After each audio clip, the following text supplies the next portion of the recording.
So, as My Hero Academia's manga has come to an end, and the anime's final season will be airing this October, I thought it would be a good time to reminisce on one of my favorite characters in the series. Not Izuku, not Aizawa, not even Bakugo, who is just okay, and definitely doesn't have any contentious traits that would make the fans angry with me for saying that. Just pray that you'll be born with a quirk in your next life, and take a swan dive off the roof of the building.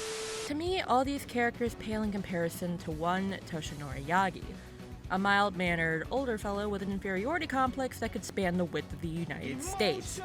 And a big secret to boot. Toshinori Yagi is All Might. I know, massive spoiler, I should have warned you, I'm sorry. And yet, I don't find his struggles with his secret identity to be the most compelling part of his character. Rather, I find it much more fascinating that his urge to be selfless and self-sacrificial is entwined perfectly with that inferiority complex I mentioned before. Contrary to his blustery, almost obnoxious form as All Might, Small Might, as fans call him. Side note, I'm just going to refer to them both as Toshinori from now on, since I think it's a bit reductive to his character to place all the emphasis on All Might when clearly Toshinori has had these personality traits long before he established himself as the symbol of peace. If I'm talking about the pillar people see him as, he's All Might. If I'm talking about the character and his thoughts and feelings, he's Toshinori. Make sense? Alright, let's keep going. Toshinori is rather self-conscious, degrading and berating himself inwardly whenever the chance is given. He seems to think, even in the throes of his final battle with All for One, that he is only worth the sacrifice he can provide. It was browsing through clips of this Iron Man Toshinori fight, which, as someone who had not been keeping up with the series past mid-season 4 at the time, is just fucking wild. Like, what is going on? That I found a certain line Toshi spoke that has haunted me since. As he, for all he knows, is about to die, the thought at the forefront of his consciousness is, I can still be useful to others. Gotta keep doing my best. I can still be useful to others. Useful. Useful. Like he's a tool. An object with one purpose and no other. Something that doesn't bear assigning humanity to because it is there to be used by others. This singular moment got me recalling a certain folktale that was brought to my attention by one of my favorite games of all time, Okami. Trust me, this is related. Now, as a neurodivergent teenager with too much time on their hands, as soon as I finished the game on Wii back in the day, I immediately hunted down the TV tropes page about the game, and was staggered to find the origin of certain key aspects of Okami. Namely, in the game, each of the abilities Amaterasu wields is obtained from a variety of godly figures, each depicted by a specific animal in the Chinese zodiac. The one we'll focus on in this case is Yumigami, the in-game god of the moon. Yumigami is a special case though, as this lupine god is not only based on the Chinese zodiac animal, but also the titular figure in the Chinese folktale, the moon rabbit. The story of the moon rabbit is hardly a stranger to Japanese media. From subtle nods like several bunny villages in Animal Crossing having lunar-themed house interiors, and the Broodals from Super Mario Odyssey hailing from the moon's darker side, along with the other docile bunnies you encounter in the other kingdoms, to much more overt references like the bunny hop minigame in the Japan-only GBA Rhythm Heaven title, sharing an ending with the folktale, and Digimon Lunamon having leporine characteristics and moon powers that hone as it digivolves into Dianamon, which, big shock, derives its name from the Roman goddess of the moon. Hell, Okami even double diffs with the moon rabbit motif, once with Yumigami and twice with Kaguya, who, while chiefly based off the actual folktale of the moon princess by the same name, also has distinctive green antennae that resemble rabbit ears. And of course, you can't forget Sailor Moon waving around bright neon signs with a main character named Tsukino Usagi, which literally translates to Rabbit of the Moon. Now, some of you watching may be wondering when I'm going to let the other shoe drop and talk about Mirko instead, a hero with the most intent behind her as an allegory to the folktale. I would certainly be remiss if I didn't at least mention her. She's clearly meant to be the dead ringer reference here, if her bunny theme and obsession with naming her attacks Luna wasn't already an indication. However, I would agree that Toshinori is not only the better allegory character rep for the folktale, but he's perhaps the best representation of the myth in modern fiction. Its story, its impact, and its after effects. As the story of the moon rabbit is not just a niche fairy tale that crosses cultures. It's a sleeper agent for making the idea of self-sacrifice more acceptable and less questionable, even in real life. If given a moment of thought, you can surmise just what kind of negative side effects that mindset is breeding ground for. And the multiple ways a person can be self-sacrificial and for what purpose. But let me reassure you that those will be covered in full. Just know that if anyone is the real moon rabbit here, it's Toshinori, not Mirko. Not to mention, if you're based, then you already know that bunny girls can't even hold a candle to bunny boys. So, sit back, relax, and let me tell you about the moon rabbit of the modern day.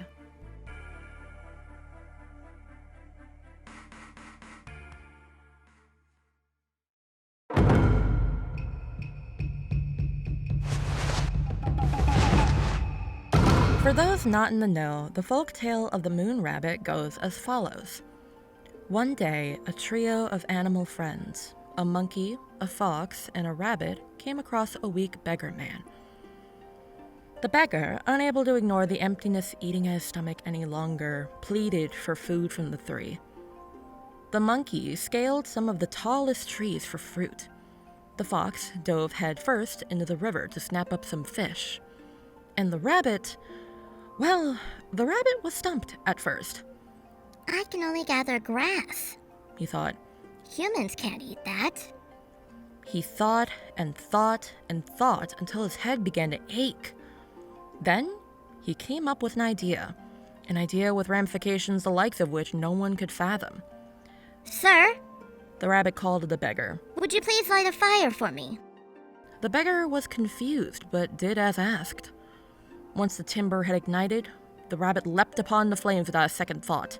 I cannot offer much, He said, but I can offer the meat of my body to you, and hope it gives you the strength to continue forward. and yet the flames did not burn the rabbit's body.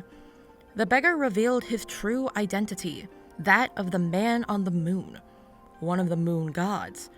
Astounded by the rabbit's act of sacrifice, the man on the moon pulled the creature from the fire and carried him back home to the moon. It is said that you can still see that very same rabbit if you gaze at the full moon, pounding mochi in a pestle as it lives eternally in peace. Among East Asian cultures, there are multiple variants of this myth that are largely the same, save for some minor differences. One story I found included a jackal in the group of animal friends who brought the beggar a lizard and a pot of milk curd. I just think that's funny. Another portrayed the man on the moon as Chakra, the god of the highest heavenly plane that still interacts physically with the world, from Buddhism. And Chakra, instead of giving the rabbit a new home on the moon, instead painted an immortal image of the rabbit on the moon's face. There's one more variant that isn't even from the region of East Asia that I feel has important connotations for this essay, but that's a surprise tool that can help us later. Just be patient.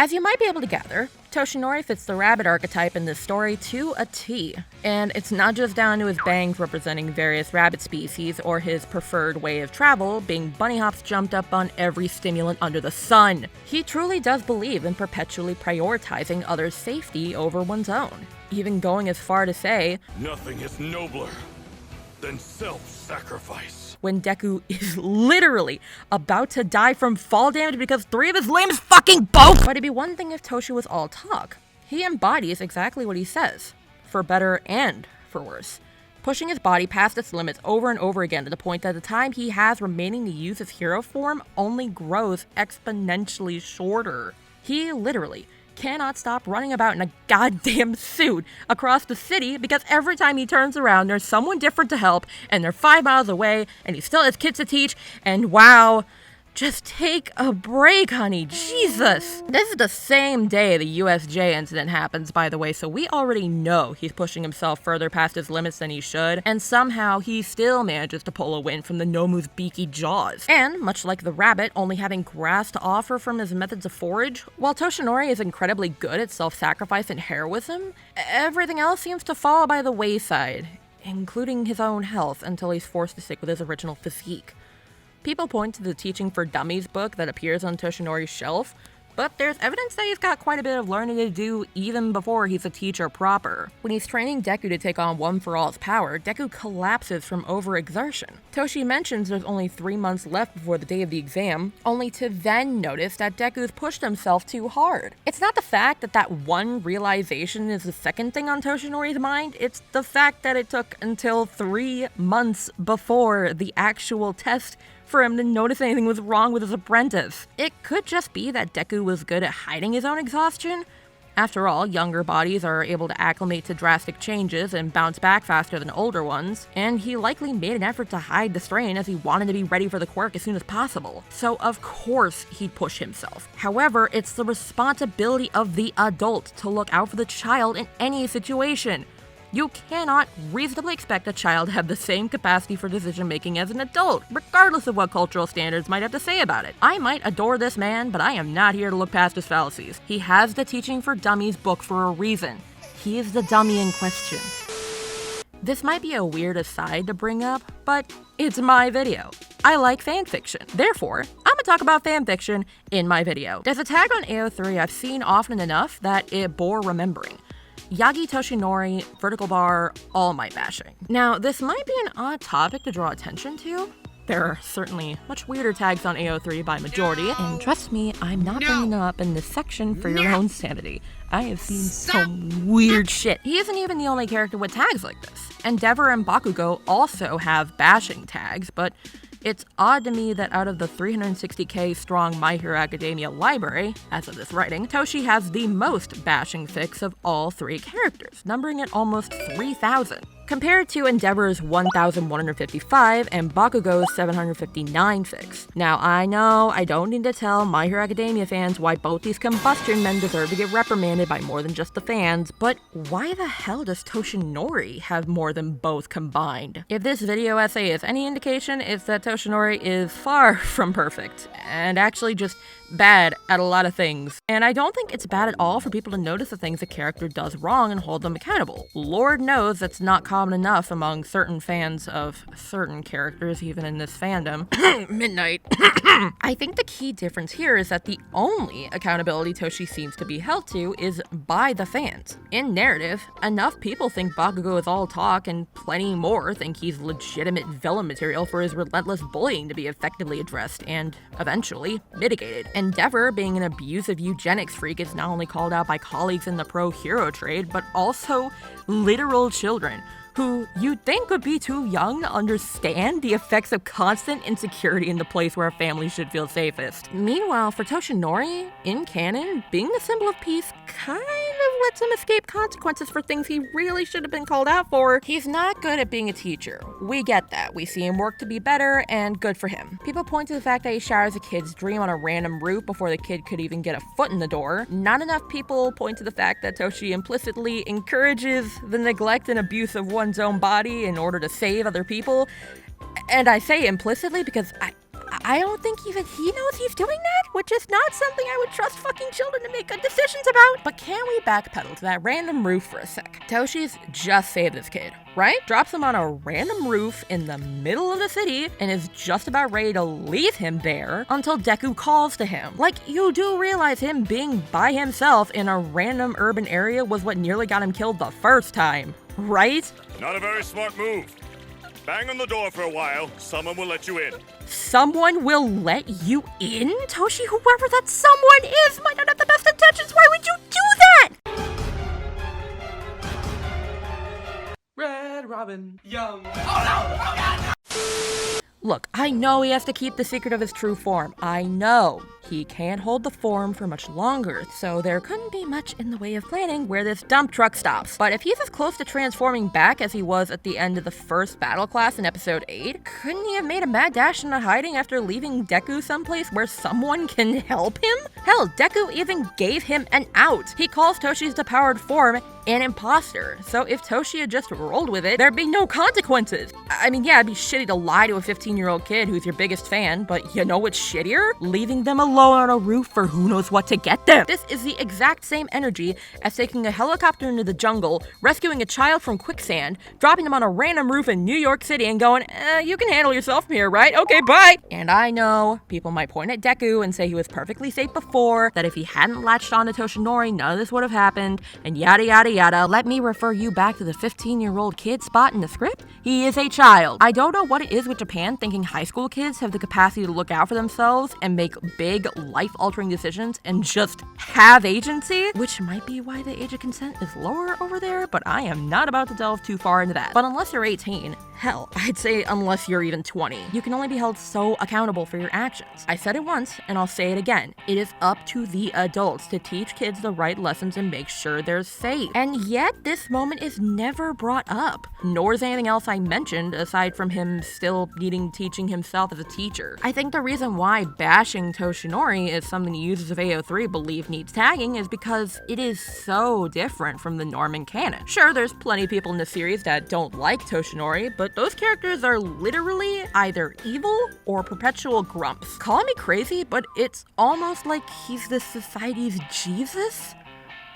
I promise this isn't a video about religion. Look, if Jesus just existed in your society and did Jesus things, I feel like anyone that had a bad word to say about him would be viewed as evil or not entirely morally perfect, or God forbid, atheist. And yeah, a lot of the characters that were disowned by family, friends, and society didn't necessarily get where they are because they hate All Might, but it's strange that there's so much overlap between being a bad guy and hating the symbol of peace. Even if he's not someone's favorite hero, you'd still be hard-pressed to find someone among the cast of good guys that genuinely dislikes him. And it kinda makes sense given the image Toshinori's created. If he had his way, All Might would be the perfect hero, to an inhuman degree, perhaps a godlike one. I am not making a Toshinori is secretly Jesus Christ video. Can we please leave that to someone who actually cares enough about religion? Now, the fans watching or reading My Hero Academia might have to do the accountability song and dance on the outside, since no one in the world of the series will. But don't you worry, no one is more upset with Toshinori Yagi than Toshinori Yagi. Yeah, I'm not sure how to transition from that fever dream of a paragraph to this. Hi, this is Late Scripting Process Blue. I found a transition. I came up with yet another detail to think too hard about, so who knows if this will be an at-all coherent ramble. But in the wise words of Spaceman Scott, fuck it baby, that's content. Let's go! So, this realization might have single-handedly jump-started my midlife crisis, and I am not even past 30. A question occurred to me. Does anyone in the canon of My Hero Academia actually call Toshinori by name? As in his real citizen name, not his hero name. Toshinori, Yagi-san, maybe Toshi if you're feeling especially familiar, on a consistent basis. So I did what any sensible video essayist doing research did, and went to Reddit, and I sent out a post asking if anyone knew how many people called Toshinori by his actual name. I recalled Nanashimura and Gran Torino calling him Toshinori, which makes sense, they were his mentors long before his hero name was even a glitter in his eye, but the comments were thankfully well-equipped to fill me in. The total amount of people who call him by his actual name is less than 10. I wish I was joking. If that wasn't tragic enough, I got to thinking about something else that sent me spiraling further. So we know at the beginning of the series that 4 people know about Toshinori's critical injury that limits his quirk. Those being Recovery Girl, Principal Nezu, Deku, and Naomasa Tsukuuchi, local detective and close friend of Toshinori. The list of people that call Toshinori Toshinori, or some variant thereof, has a bit of overlap.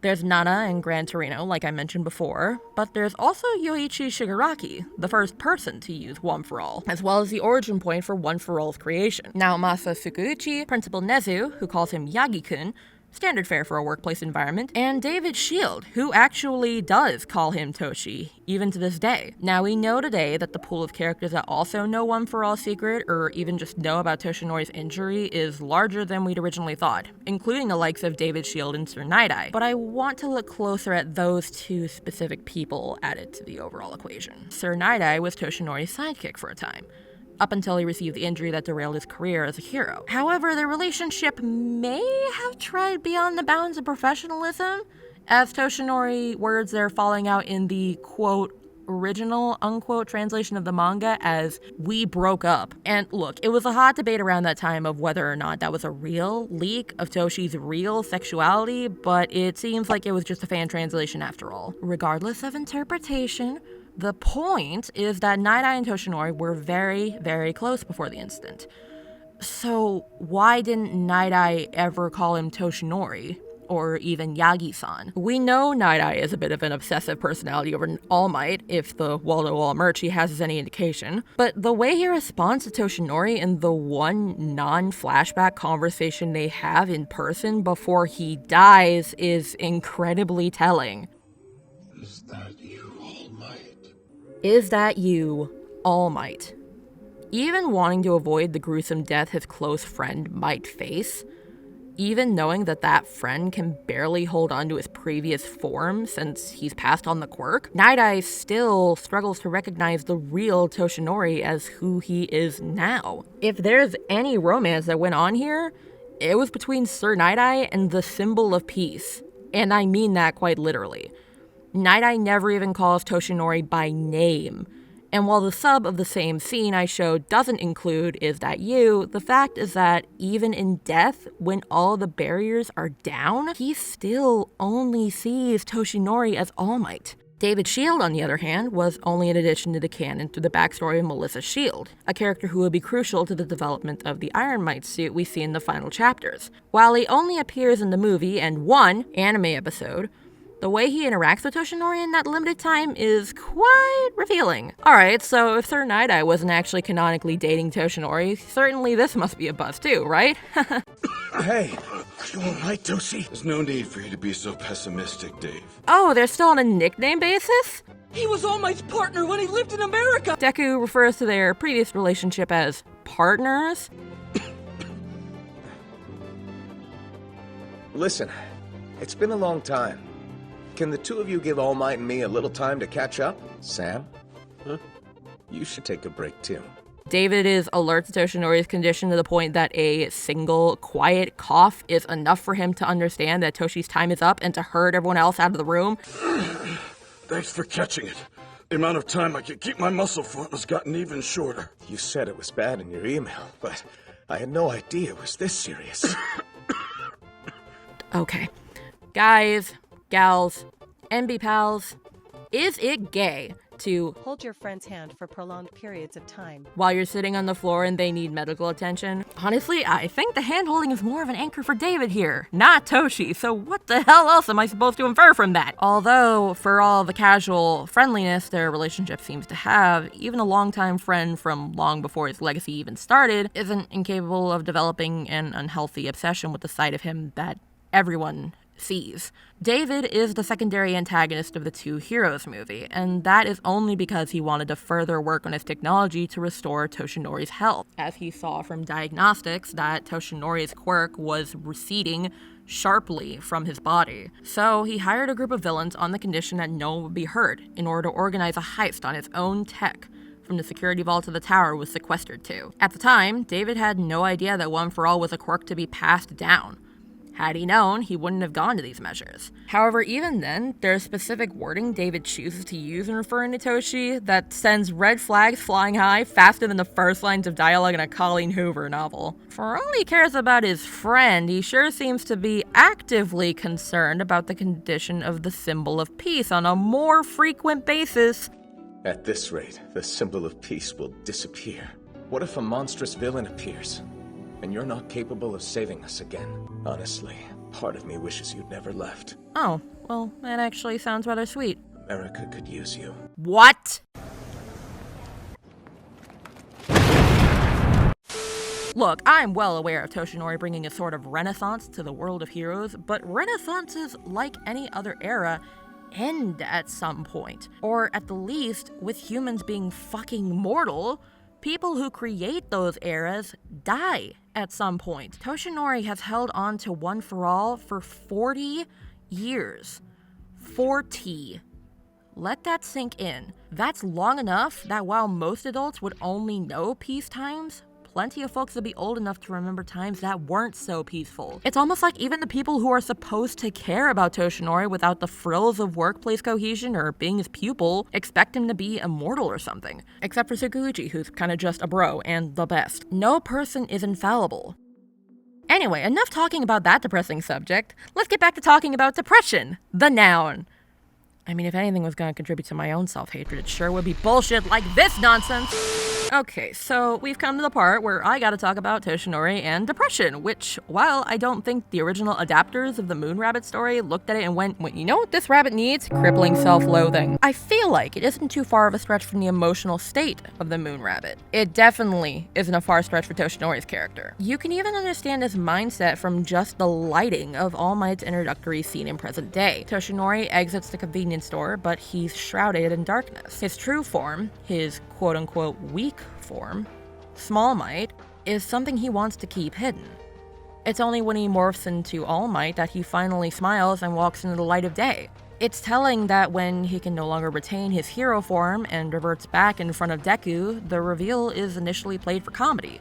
Even though, for all intents and purposes, Deku has just seen Toshinori's biggest insecurity. As someone who's wrestled with depression for quite some time, making people laugh is a major coping mechanism. After all, if you're all laughing, you weren't thinking about anything bad, right? Even when it comes to things I lack confidence in, I joke and make light of those things because it means buying more time to not think about questions like, if I'm not good for this, what am I good for? Thankfully, unlike a certain blondie in the MCU, Toshinori is treated as an actual character with depression, as opposed to a caricature of depression. Season 3 directly contrasts the physical state of young Toshinori with how we see him today, and while we don't see much of past Toshinori, we see enough to know that his true form has atrophied dramatically as he's gotten older. What's more alarming is that his body's withering likely took place over the course of 5 or 6 years rather than multiple decades. Hard to believe, perhaps, but if we take when the battle that gave him his scar occurred, it makes sense that he'd develop a serious hatred for his own physique,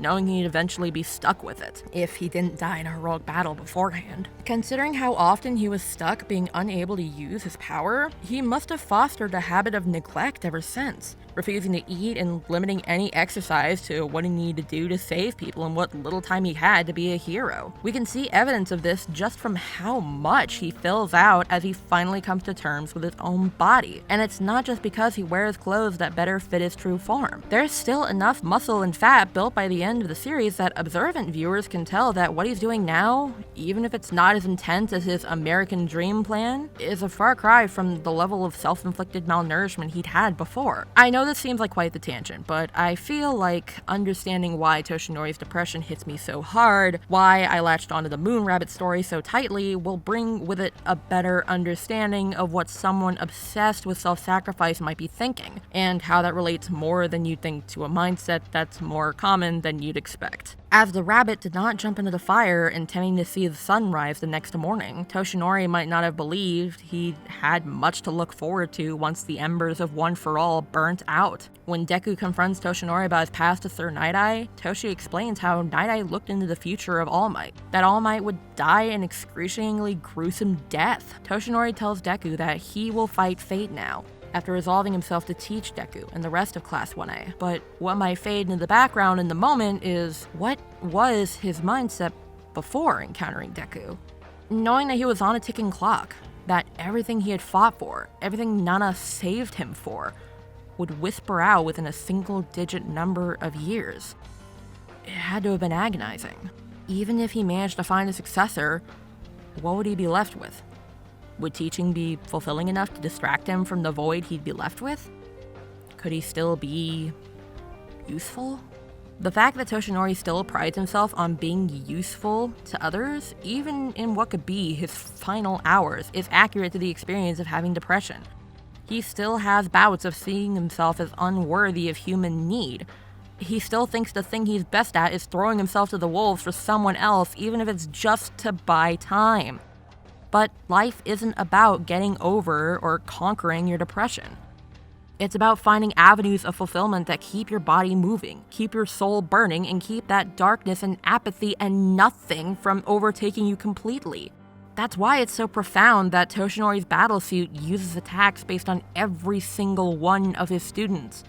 He has found that fulfillment, and he'll keep fighting for his life to the bitter end because of it. Toshinori is one of the most startlingly human characters I've come across in fiction, and it's not just because I empathize with his struggles with depression. Much like a large portion of the cast, Toshinori has a mask of sorts that he takes comfort in keeping up, a more socially accepted side of himself. However, unlike the rest of the cast, that mask is ripped out of his hands when he's far from ready. The world is still unprepared to let go of the infallible hero they believe Toshinori to be. So, what happens when society loses the symbol they defined everything in comparison to? What would happen if the rabbit fell from the moon and could never return? The story of the moon rabbit has another variant, as I mentioned, created by the Aztec long, long ago. Ironically, despite Horikoshi being born and bred Japanese, it feels like the Aztec version of the folktale holds more in common with the story Toshinori's character follows.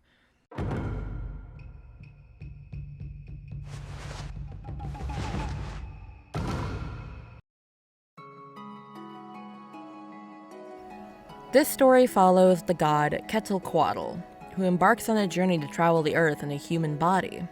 Naturally, the god overestimates the human body's capacity and grows starved and exhausted after walking for miles on end. Quetzalcoatl, so certain he would die, submits to his fate. And yet, death does not take him. He is pulled from slumber by a rabbit that had been grazing nearby, her gentle face etched in concern. I cannot bear to see someone suffer so. The rabbit says, Please, partake of my body so that you may be saved. So touched by this act of sincere kindness was Quetzalcoatl, that he embraced his godhood once more, for but a moment, just to take the rabbit in hand, raise her to the moon, and return her safely to solid ground on Earth. You may be just a rabbit, but everyone will remember you, the god told her.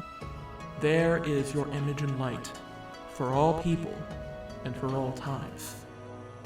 I bring up this variant of the story not just because of the inherent urge to self-sacrifice and the desire to help others regardless of there being no social pressure to do so, as the rabbit in the Aztec myth is alone compared to the Chinese folktale's rabbit being accompanied by friends, but also because of that line at the end, a phrase that carries past Toshinori's legacy and embeds itself in the essence of One for All itself. One for All, as explained by Toshinori, was birthed as a contrasting force to All for One, to combat an inherently selfish ability.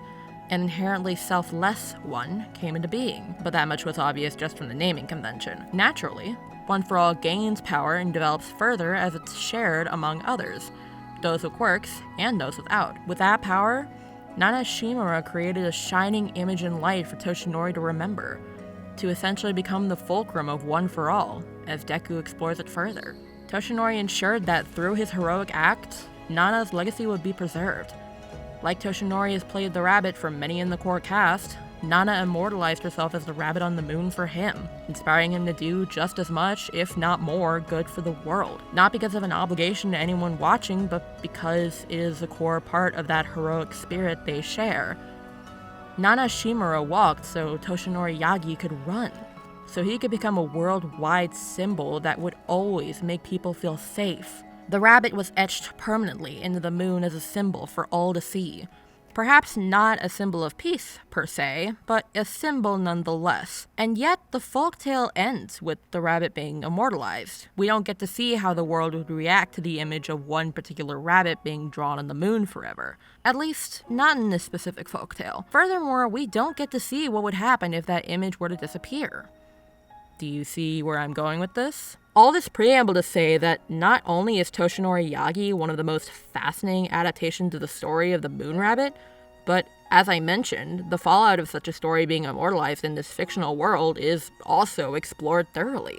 I want to briefly touch on something that was brought to my attention recently. A friend of mine who looked over the script asked why I don't just compare Toshinori to the trope of the self-sacrificial hero. I turned them down for two reasons. First of all, it's my thing to make obscure, off-the-wall connections between pieces of media and then just fucking roll with it. Wait till you fuckers see my JoJo video, then it'll all make sense. Holy shit, I found it! Second of all, I'm not entirely convinced myself that Toshinori's self-sacrifices are all that heroic. Overly Sarcastic Productions made a video some time ago about the concept of heroic sacrifice, and I stumbled across this clip. There's no such thing as a heroic sacrifice without collateral damage. By its very nature, the sacrifice hurts. In fact, some stories will highlight characters' willingness to sacrifice themselves as being indicative of a general lack of self-worth. If the heroic sacrifice feels like an easy decision, it actually knocks it out of the center of the heroism trifecta. Because if the character doesn't care about staying alive, sacrificing themselves isn't brave. And that's where this facet gets interesting. We point to the act of self-sacrifice as being heroic when it's something special, right? In that same video, Red mentions that Superman does the mighty and selfless parts of the trifecta of sacrifice on the daily. It only qualifies as a heroic sacrifice if he's giving up something so big that it stands to make him fearful. Toshinori, before losing One for All, does heroism much like Superman, going back and forth and back again across the city like he's trying to rack up a new crazy delivery combo.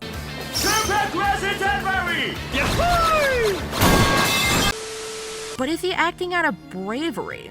If we take him solely on his word, yes. He says himself that he smiles to hide the fear inside, and depression, despite what non-depressive folks may think, does not immediately rescind all self-interest in your own life. It's hard to tell with Toshinori sometimes, but I think it's important that there are key moments where the smile does drop, whether he's truly letting fear shine through or it's an overwhelming weight of anger or guilt, as we get to hear his inner thoughts. Likely, for Toshinori, we can mark his sacrifices as brave, but is that also the case for everyone else who succeeds him?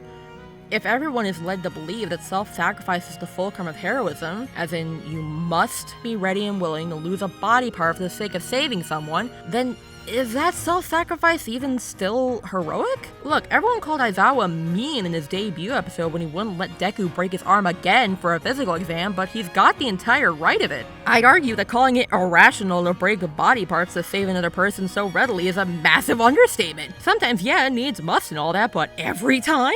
Sure, it might only be Deku who we see this become a bad habit for before he learns to knock that shit off, but he's a good indicator for just how normalized this level of self-sacrifice is in the culture of this world. It's mainly the heroes who are older, or about as old as Toshinori, and Aizawa because he's based, who have anything critical to say about this approach. Recovery Girl and Nezu might give Toshi hell for not giving himself an ounce of thought, or thinking about how his actions might influence Deku negatively, but they are a pair of no's in a veritable panthalassa of yes-men and people that don't catch on to this. Everyone else goes, oh yeah, you break your arms constantly, you use your powers, right? That's cool, I guess. Like, that's not a normal response. Okay, pause. Let me bring it back a little to the bigger picture. Society, yes, that society, has had a history of working in cycles. When difficulty arises, people who fight with others' needs in mind come forth with allies aplenty at their back.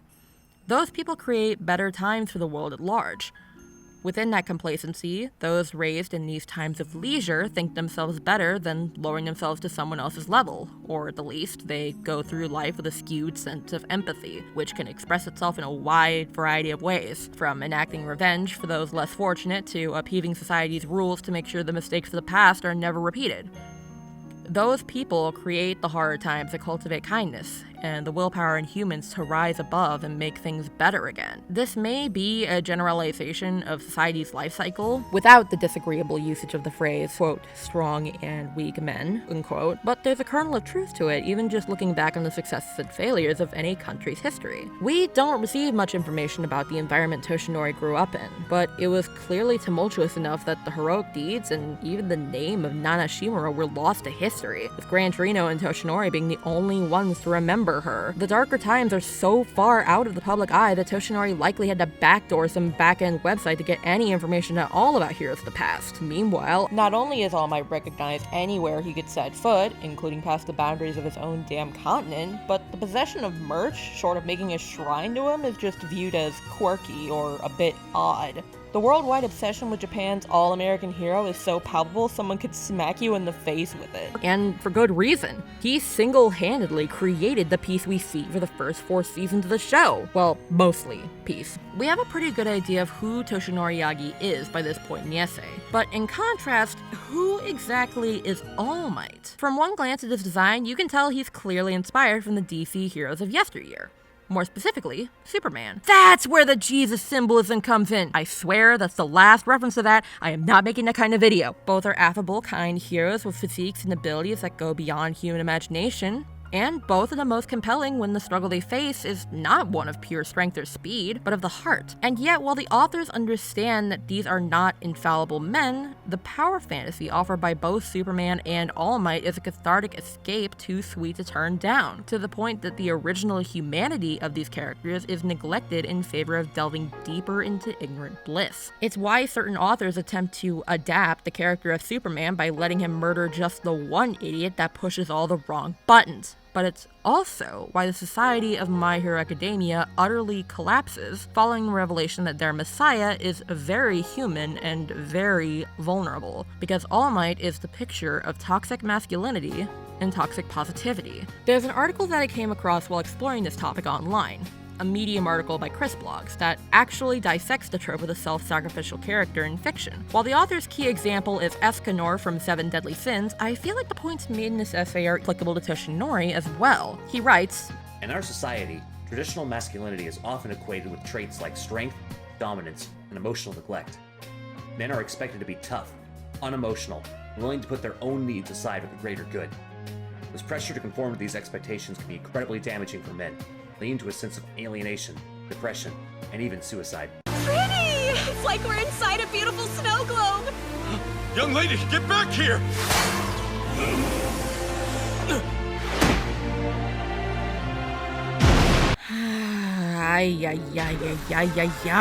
Okay, so this scene in context is played at least in a somewhat lighthearted manner, right?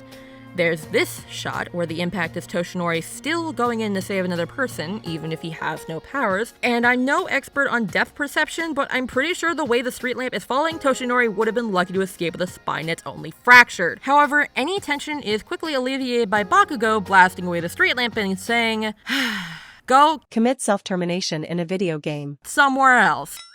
Like, oh silly Toshinori, Bakugo or one of the other heroes there could have easily handled that. Let's put a pin in that for now. In addition to how the pressure to conform can yield high emotional damage for men, the essay also states, "Men who don't conform to traditional masculine norms are often shamed and ridiculed, which can lead to feelings of worthlessness and isolation." We don't see much of Toshinori's life before he got his quirk, but you know who we do see? The protege he sees so much of himself in. What little we see of quirkless Toshinori in flashbacks, it's clear that he wanted to be a hero, even if he couldn't be one in the traditional way. Deku shares that same desire at the beginning of the story, and he is laughed at and bullied for it constantly. He has the spirit of a hero, certainly, but because he lacks that pivotal strength, a quirk, Deku is seen as someone to be shamed and ridiculed. We see him completely socially ousted, even from a preschool age. We see him undergo fits of depression that I'm honestly surprised he has the wherewithal to get past. And when Bakugo suggests he takes a long walk off a short roof, Deku's first thought is how Bakugo would get in trouble for encouraging that. It'd be better if I could finish cleanup a week before the exam. That means I've only got 294 days left. If I take recovery periods into account, assuming I'll be resting 2 days between each hard workout, then that gives me about 98 days of actual training, even at my most efficient. I can get in around 5 hours every morning. That's 490 hours. Also, I'll need to make sure I'm hitting every muscle group. It means I need to pay attention to the type of work I'm doing on the beach every day. Deku constantly feels like he's lagging behind the pack, which is physically true since he's been quirkless until he's given One for All. So he feels he has to catch up, pushing himself to keep up when Toshinori has probably already given thought to how to ease Deku into this kind of hardcore training. After all, he used to be in the exact same situation. If he can't push himself beyond the expectations set out for him before he even gets his quirk, what use will he be once he does have it? Hell, even when he makes friends and waves away depression, he's still suffering from the weight of expectations on him, becoming a shade of his former self because his unconscious urge to self-sacrifice, built up from years of watching his favorite hero and dozens of others following in his footsteps, is harming him. The harm isn't just figurative here, it's literal too. The egg in the microwave analogy that Deku comes up with is only referred to as boring by Toshinori because it's a simple simile for an otherwise unfathomably dangerous ability. The way it's described, you have to keep the power bubbling just under the surface. Any less and you won't get the job done. Any more and, well, we see exactly how anything more can leave Deku irreparably injured short of a fucking miracle. I know, he's a shonen protagonist, he won't just die without warning. First of all, watch JoJo's Bizarre Adventure, you cultureless clod. Second of all, that doesn't mean anyone else could get through this kind of harm. We can make the logical assumption that Toshinori's life before receiving his quirk was similarly alienating to Deku's, likely bullied for wanting to help people even if he physically couldn't. I think the only reason why Toshinori might not have treaded the same vigilante path as Deku is because of something tethering him to his own sense of self. It was something that reminded him that he must remain whole. He must remain to fight another day, because that something is still out there, alive and aware. Something he kept tucked away but was so integral to his identity as a hero and a person that his sense of self was still kept somewhat stable, perhaps responsible for the loss of a loved one. A desire to see a true villain, his mirror opposite to justice. It was something he kept unfathomably close, but not something he would let stain the image of a hero he wanted to create.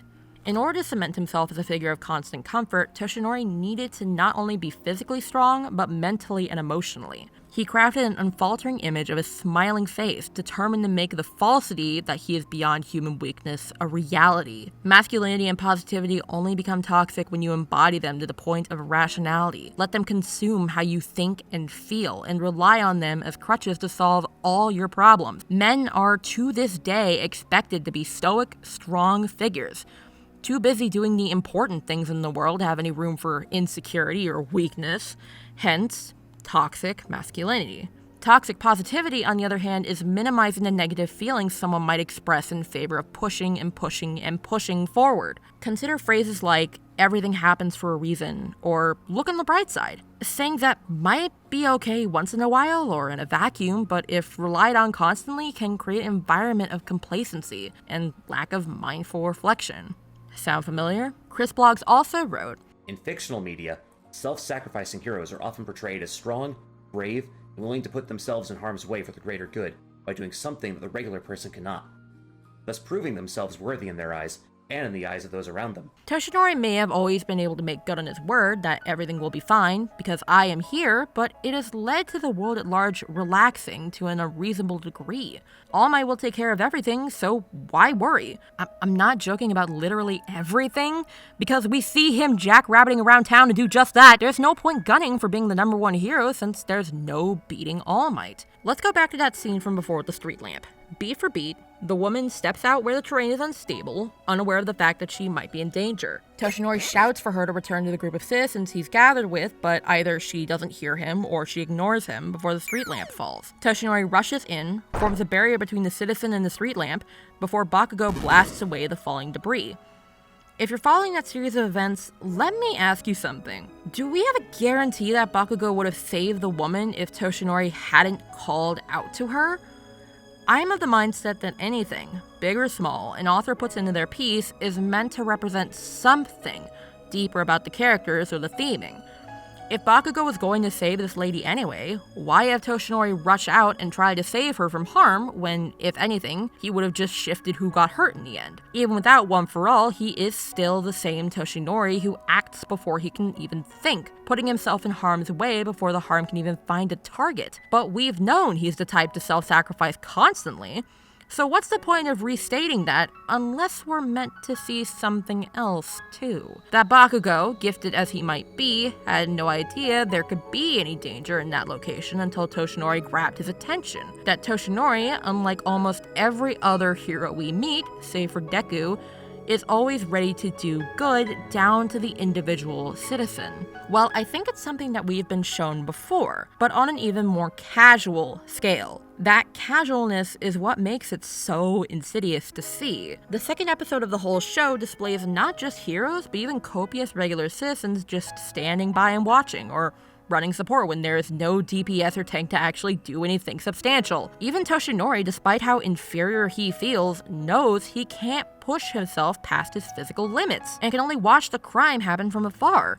Until Deku, despite his inability to be an effective fighter, rushes in with instinct as his guide. And yet, despite the berating Deku gets later for being so reckless, ultimately the framing of the scene lends a less charitable perspective of the characters that don't rush in without thinking. Not because Horikoshi thinks this is a good thing, but that this is how society in this series, how plenty of societies to this day still think, that being self-sacrificial past the point of getting yourself killed is a good thing. Let's look back at the previous quote for a moment. One of the traits of a self-sacrificing hero is to be, quote, willing to put themselves in harm's way for the greater good by doing something that the regular person cannot, unquote. Cannot.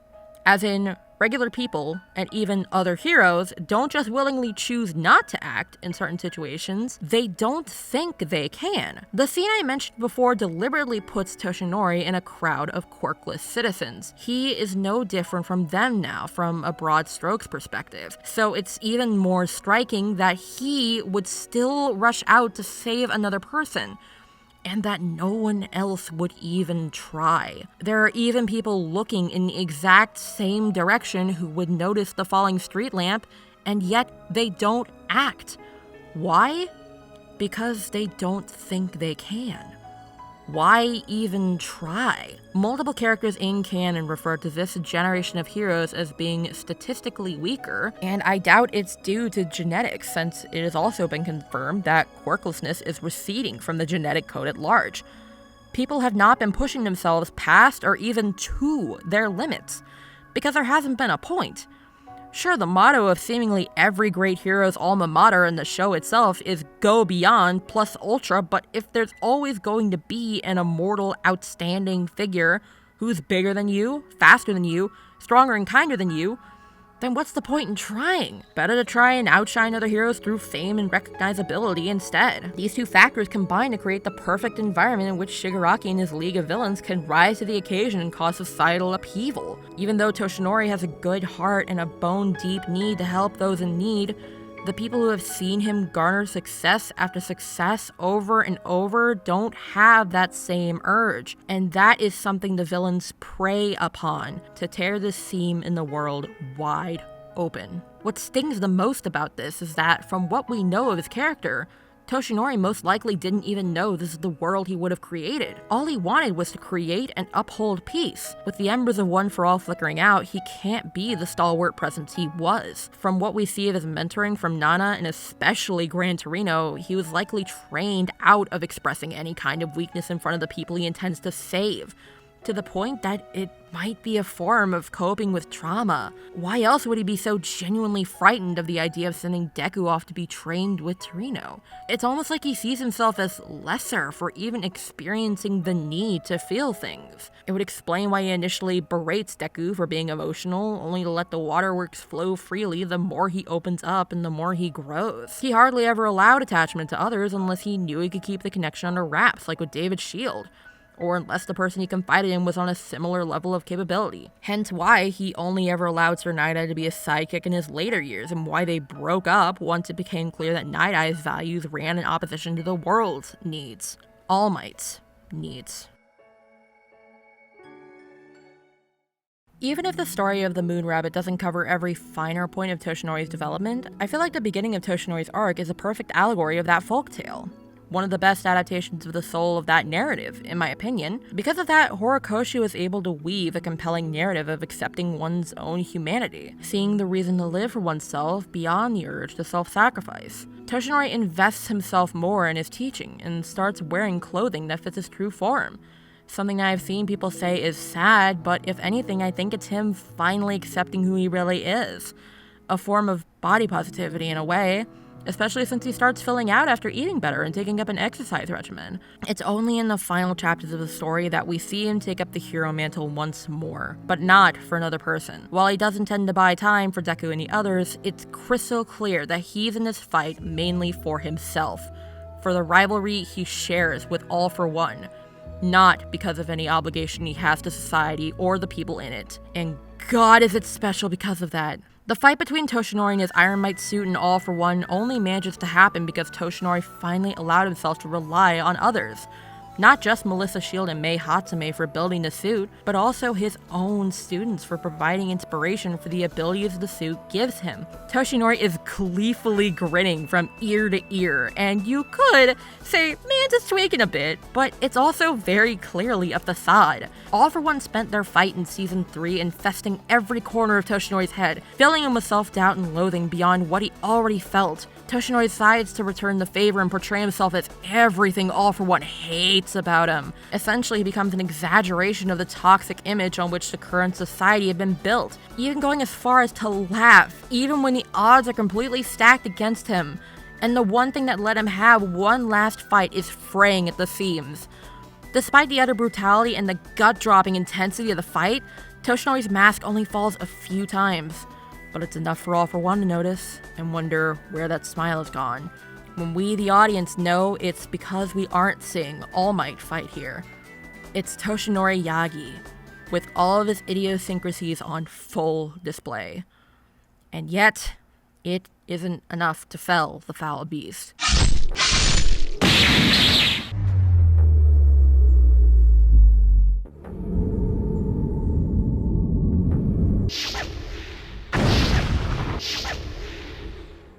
While these scenes haven't been broadcasted yet, they are still harrowing to recall in manga form, and I only imagine they'll be more so soon. Thrown aside like crumpled paper, Toshinori struggles to even move, with his bones fractured and his skin torn and raw. Yet he still does. Nana urges him on, to keep fighting, that he isn't done yet. And so he does. There isn't much left he can do. He hardly has a sleeve to even conceal any more tricks in. But he knows that to be useful for others, that is his purpose. However, by this point tonally, that fulcrum of his identity, I must be useful to others, rings differently to me. Less of, I must do this to better society, and more, I must do this to protect the things I love. That could just be me trying to read more into something that's much simpler than that, but with all the fight he's had, and every moment where he stood his ground and radiated power even without One for All, he's wanted to be there to see Deku become a great hero. If All for One gets to Shigaraki, Deku, all of Class 1A, the world, they could all be erased. And so Toshinori pushes forward, forcing a warped grin to pull his lips up as he drags himself toward danger once more. I think it's most important that during this fight, Toshinori's expression only warps into horror and despair when he's been immobilized. I don't just think it's the fact that death is leveling its scythe with his throat and that he's conscious for every moment of it, though I won't deny that that probably plays a large role. However, I think the worst realization that he's lost the one thing that set him apart as a hero: bodily autonomy. Remember, one of the first things he tells Deku is that all great heroes all have one thing in common. Their bodies moved before they had a chance to think. That instinct to move and serve and protect, that urge to self-sacrifice, is embedded in Toshinori's very fibers. It's why, even as his body is fraying at its seams, he still agonizingly drags himself toward danger. He still readies one final blast, intending to take All for One out with him, letting the last thing anyone sees of him to be an earth-shakingly bright smile. So when that instinct he's relied on for all his years has no outlet, his body will not move. It's the most terrified he's ever been, and he can't even mask it. His will as a hero has been stamped into the ground, and All for One is well aware, delighting in the fact that he's completely stripped his #1 rival of everything that defined him. And yet, this isn't the end for Toshinori Yagi. As we come to the deepest valley of the darkest hour, Toshinori looks back on the delicate memories he's left behind. Little lights flickering along a brick path. Only then does he realize just how much of an impact he's had. as Deku and Bakugo, united by their unending love for one hero, pick up the pieces left in Toshi's wake and forge a new path for the world to follow. Bakugo only able to revive from the brink of death because he still had one drop of the power he had honed in the name of becoming a great hero, shoots across the sky like a comet, accepts Deku's help in pushing him further, faster, and swoops in to save the man that's done the same for millions. Sir Night-Eye, in a hazy vision, tells Toshi that he was supposed to die here, but his new purpose, his new fulfillment, let him defy fate. There was no god to save Toshinori from the fire he'd kindled. Rather, those he had influenced, those he had inspired good in, were the ones to carry him to safety. And I think that's beautiful. My Hero Academia is not perfect, as I'm sure plenty of fans that have stuck with the series for its decade-long run understand too.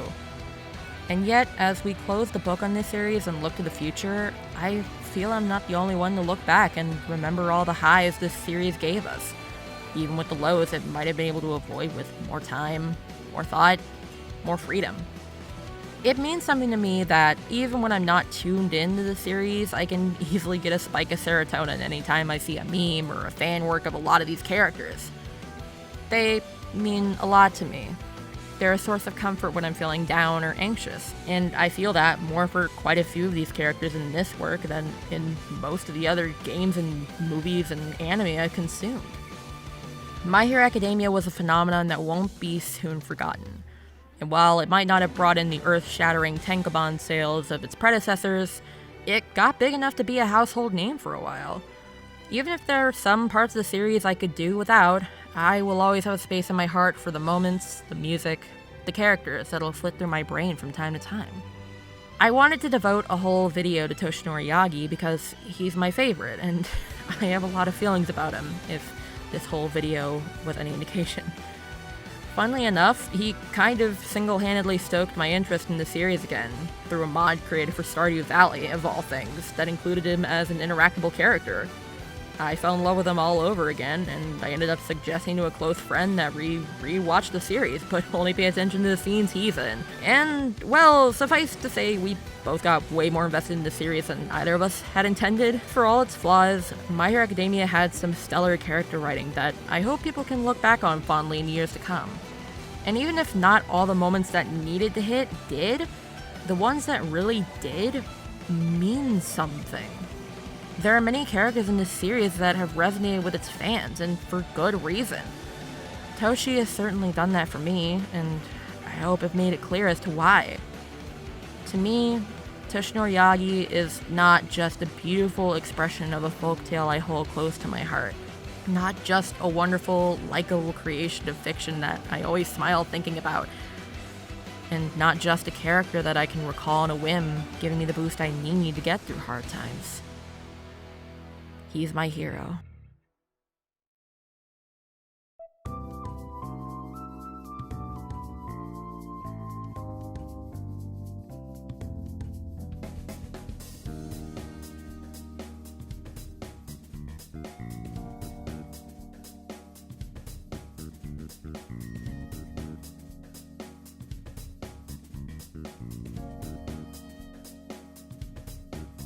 Thank you.